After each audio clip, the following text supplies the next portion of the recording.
Hola y bienvenidos a una nueva entrega de Tiempo de Dados. En esta ocasión vamos a hablar de otra vez de Rings of Symbaroum, pero en este caso vamos a hablar de la guía del máster, que es una cosa un poco complicada porque normalmente las guías de máster, normalmente cuando hay la típica triada que a la cual nos tienen acostumbrados Dungeons and Dragons, que suele ser la triada manual de jugador, manual de máster, manual de monstruos, normalmente suele ser el manual de máster normalmente el patito feo. Porque la gente se suele comprar el manual de jugador principalmente porque para hacerte los personajes. Normalmente te sueles comprar el bestiario para tener los antagonistas, pero las guías de máster normalmente se suelen considerar algo superfluo. En esta ocasión, he de decir, por cierto, de que yo he hecho exactamente lo mismo. En el caso de la compra de Rings of Symbaroum, como me vino el PDF prácticamente regalado por un problema que tuve de compra con Fantasy Flight no, Free Ligan, perdón. Con Free Ligan, pues entonces lo que sucedió es que me ofrecieron dos PDFs y me compré el de jugador y el de monstruos. Y este lo vi. Así que vamos a hablar directamente del patito feo.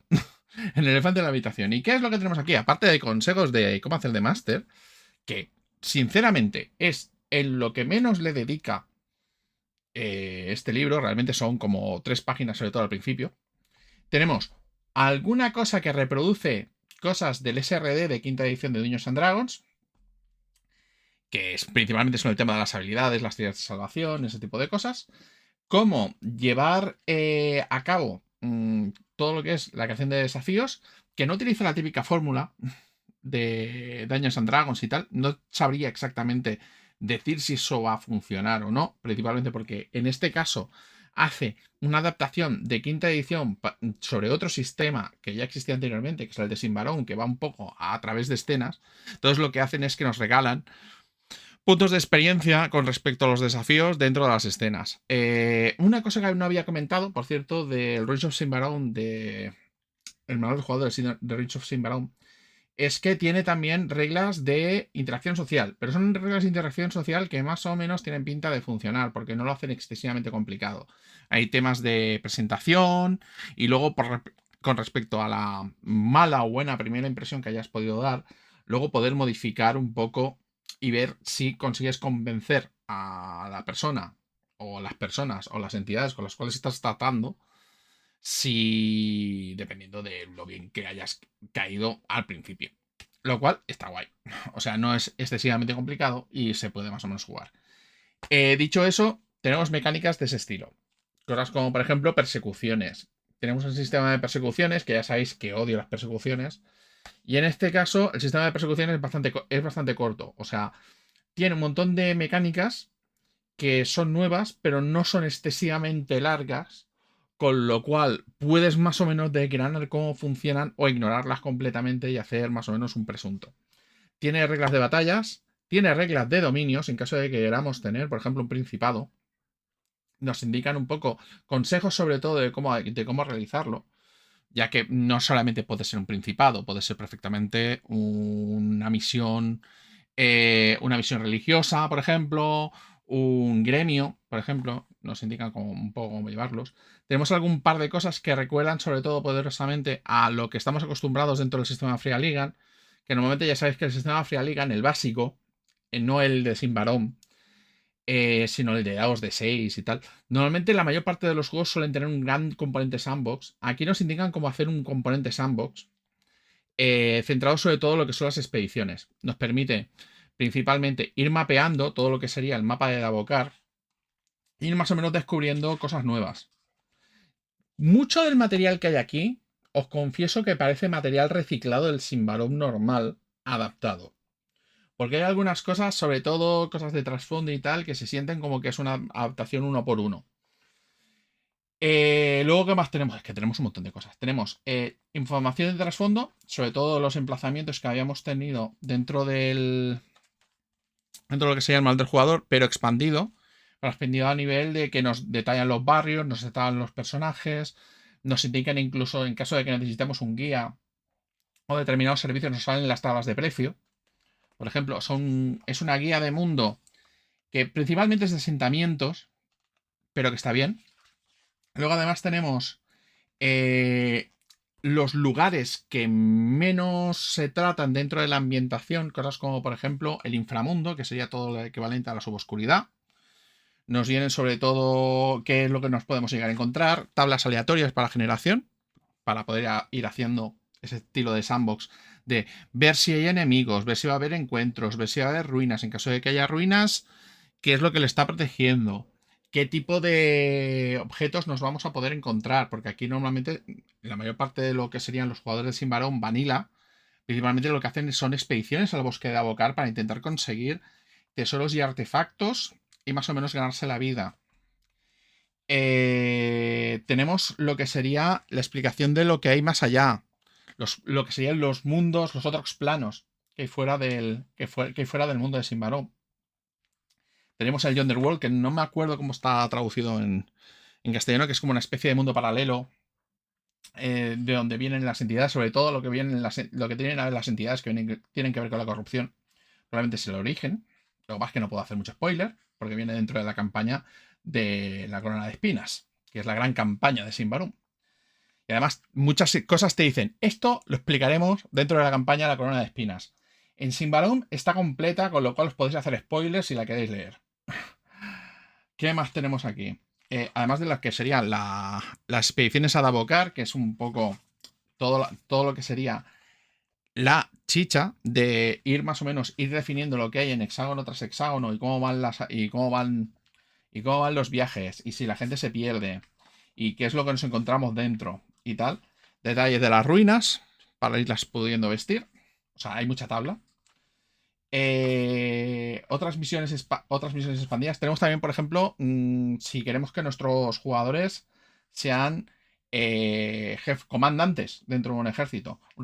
Un sistema de resolución rápida de combates de masas. Cómo diseñar aventuras, que es interesante principalmente porque a pesar de que tenemos el estilo de aventuras que sería más o menos normal, que sea la aventura narrativa, cuando me refiero a narrativa me refiero a la aventura lineal de principio, nudo y desenlace. Tenemos las aventuras basadas en localizaciones, en intrigas. Nos definen bastante claramente lo que buscan dentro de Symbaroum, de que te dicen directamente, bueno, si vas a meter intrigas, no te pases, que es además un error bastante habitual normalmente cuando haces una aventura lineal de intriga, de meter demasiados pasos o demasiadas cosas ofuscadas, que normalmente lo que suelen hacer es que deparan un poco todo lo que sería la aventura. La aventura o la trama, principalmente porque distraen. En el caso de un sandbox, te explican que, bueno, que es que necesitas las facciones y necesitas los antagonistas para más o menos ir jugando. Que es la siguiente sección, por cierto. La de aventuras y lo que aquí llaman landscapes, que son los sandbox, realmente. ¿Cómo hacer una crónica? Hay algún par de consejos que no me acaban de gustar en cuanto a la definición de crónica.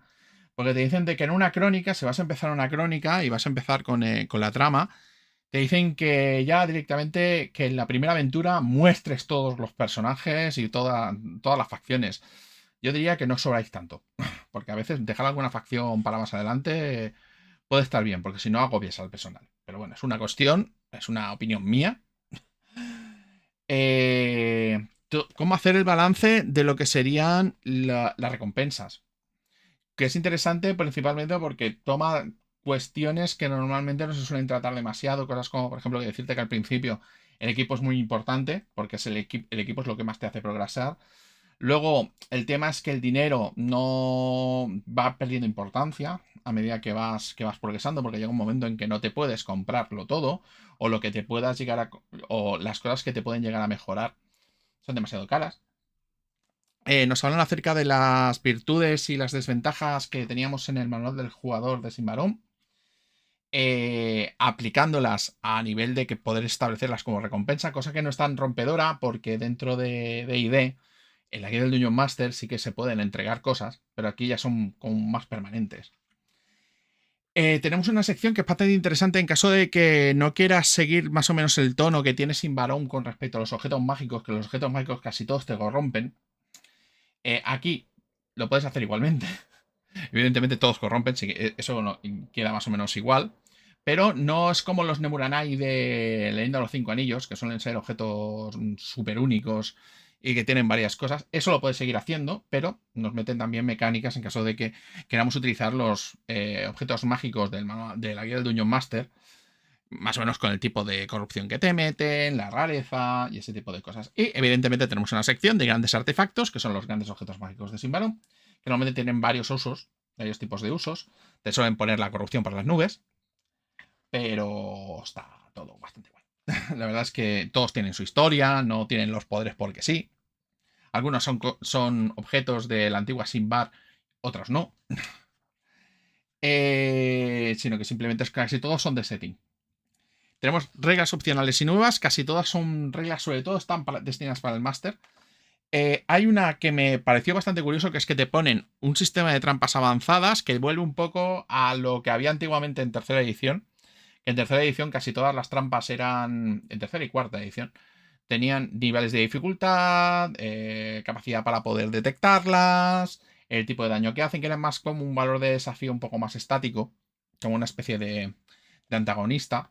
No en lugar de lo que había, lo que hay normalmente en quinta edición, que suelen ser cosas que se activan y te pueden hacer daño, pero que el desactivarlas y tal no vienen con una dificultad propia. Sino que simplemente hay que tener un método de desactivación y el jugador los puede utilizar o no. Es una escuela de pensamiento que es un poco... nos retrotrae, no es mala, es distinta. Luego tenemos ceremonias, que son como los rituales, pero son rituales sobre todo para el máster. Porque principalmente está hecho para que los jugadores no los tengan.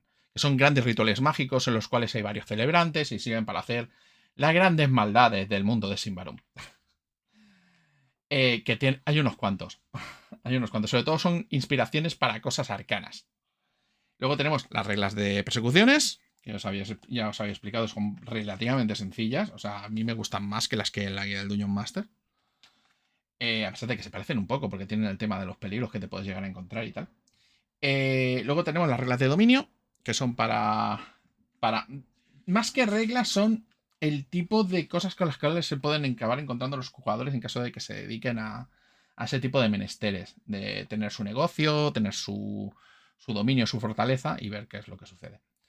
Y luego tenemos la creación de pactos, que esto es en caso de que aquí no hay brujos, propiamente dichos, pero puedes hacer un pacto con alguno muerto o una entidad poderosa y te da cosas a cambio de corrupción. Que puede ser experiencia o puede ser incluso habilidades de monstruo, lo cual está súper guay.